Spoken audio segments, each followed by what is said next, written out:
Kant nació en Alemania el 22 de abril de 1724 y murió el 12 de febrero de 1804. Vivió durante 79 años. Permaneció toda su vida en su ciudad natal. Recibió varias influencias de Platón, Aristóteles, Hume y Rousseau. Kant escribió 3 obras: La crítica del juicio, publicada en 1790, La crítica de la razón práctica, publicada en 1788, que ambas estudian la ética, y por último, una de sus obras más importantes fue La crítica de la razón pura, publicada en 1781, que estudió la teoría del conocimiento, y es la obra que vamos a explicar a continuación. Conocimiento puro es a priori y proviene de la razón pura. Sus características son que es universal y necesario. El conocimiento a priori se divide en dos: a priori puro, que no recibe nada empírico, y a priori no puro, como por ejemplo, todo cambio recibe su causa. Es a priori pero no puro, ya que el cambio es un concepto que solo se puede extraer de la experiencia. El conocimiento empírico es a posteriori y proviene de la experiencia. Sus características son que es particular y contingente. En el orden temporal, ningún conocimiento procede de la experiencia y todo conocimiento comienza con ella.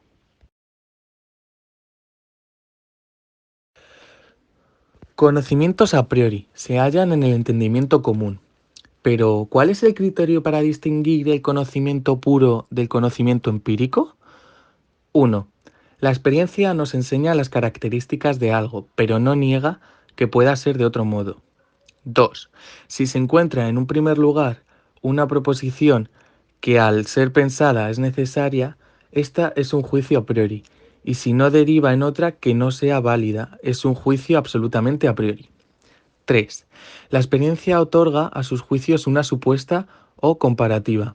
Debe decirse, en cuanto a lo que hemos observado hasta ahora. 4. Un juicio que no admita ninguna excepción no deriva de la experiencia, sería a priori. 5. Son indispensables los principios puros a priori para que sea posible la experiencia. La filosofía necesita una ciencia que determine la posibilidad. Algunos campos abandonan el campo de toda experiencia posible y puede extender los juicios más allá de la experiencia. Estos problemas son Dios, la libertad, la inmortalidad. Son resolvidos por la metafísica. También, mediante las matemáticas, podemos llegar muy lejos, mediante el conocimiento a priori, prescindiendo de la experiencia o intuición, que también puede ser dada a priori. Nuestra razón analiza los conceptos que ya poseemos de los objetos. Esto proporciona mucho conocimiento y detallan los conceptos que poseemos. La razón añade afirmaciones distintas a priori y diferencias. Kant entiende los juicios afirmativos con la relación entre sujeto y predicado a través de los juicios analíticos y sintéticos. Juicios analíticos. El significado del concepto predicado está incluido en el significado del concepto sujeto. También son explicativos, que no añaden nada al concepto del sujeto, sino que lo descomponen, y la unión entre predicado y sujeto es mediante la identidad. Juicio sintético. El significado del concepto predicado no está incluido en el significado del concepto sujeto. También son extensivos, porque añaden al concepto del sujeto un predicado, y la unión entre el predicado y sujeto no necesita una identidad, tienen su fundamento en la experiencia. Los juicios sintéticos a priori es la idea de atribuir a lo que sucede algo que le es extraño. Este juicio amplía el conocimiento del sujeto y no depende de la experiencia. Según Kant, si la experiencia no es capaz de proporcionar a los juicios su universalidad, estos solo pueden proceder del sujeto de la razón. La razón no posee ideas a priori, pero sí capacidades.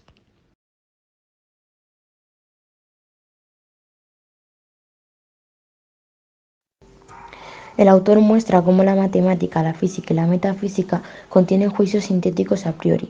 En estas áreas se hace presente a través de sus proposiciones el principio de contradicción, la necesidad y la intuición inmersos en la concepción de su conocimiento. Kant presenta la cuestión de la razón pura a través de la explicación de cómo son posibles los juicios sintéticos a priori. Plantea cómo llega la razón a formularlos, lo que supone cómo llega la razón a ser consciente de que lo conoce. Ningún intento anterior de la metafísica ha conseguido plantear una división de los juicios, como la que él propone y considera fundamental. Critica la filosofía de Hume, una forma necesaria bajo la cual se dan los fenómenos al entendimiento, es decir, una categoría constitutiva del modo de funcionamiento de la razón pura. Kant insiste en el que no avance de la metafísica conduce a los hombres a dudar de su posibilidad, debido a su tendencia de especulación. Propone así una metafísica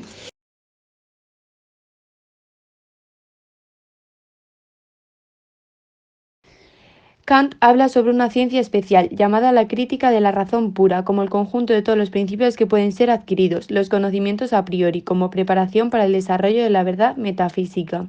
Propone una filosofía trascendental que se ocupa del modo posible a priori de conocer los objetivos. Debe contener el conocimiento analítico y sintético a priori. Tiene amplitud, ya que podemos prolongar un análisis para conocer los principios de la síntesis a priori y establecer los límites a los que puede llegar nuestra razón. Esta crítica es una preparación para un órgano y, en caso de no llegar, para un canon de la misma. Podría exponerse tanto analítica como sintéticamente. Implanta la relación entre los conceptos de crítica y de trascendentalismo. Generaliza la crítica como el camino que conduce al sujeto hacia la filosofía trascendental, y lo trascendental caracteriza la filosofía kantiana en sí. Lo crítico caracteriza el proceso de fundamentación de los principios a priori del conocimiento, y divide la ciencia desde un punto de vista general. En primer lugar, una doctrina elemental y, en segundo lugar, una doctrina del método de la razón pura, cada una de ellas con subdivisiones, dos troncos del conocimiento humano que proceden de una raíz común, pero desconocida para nosotros, lo sensible y el entendimiento. A través de la primera nos dan los objetos y a través de la segunda los pensamos.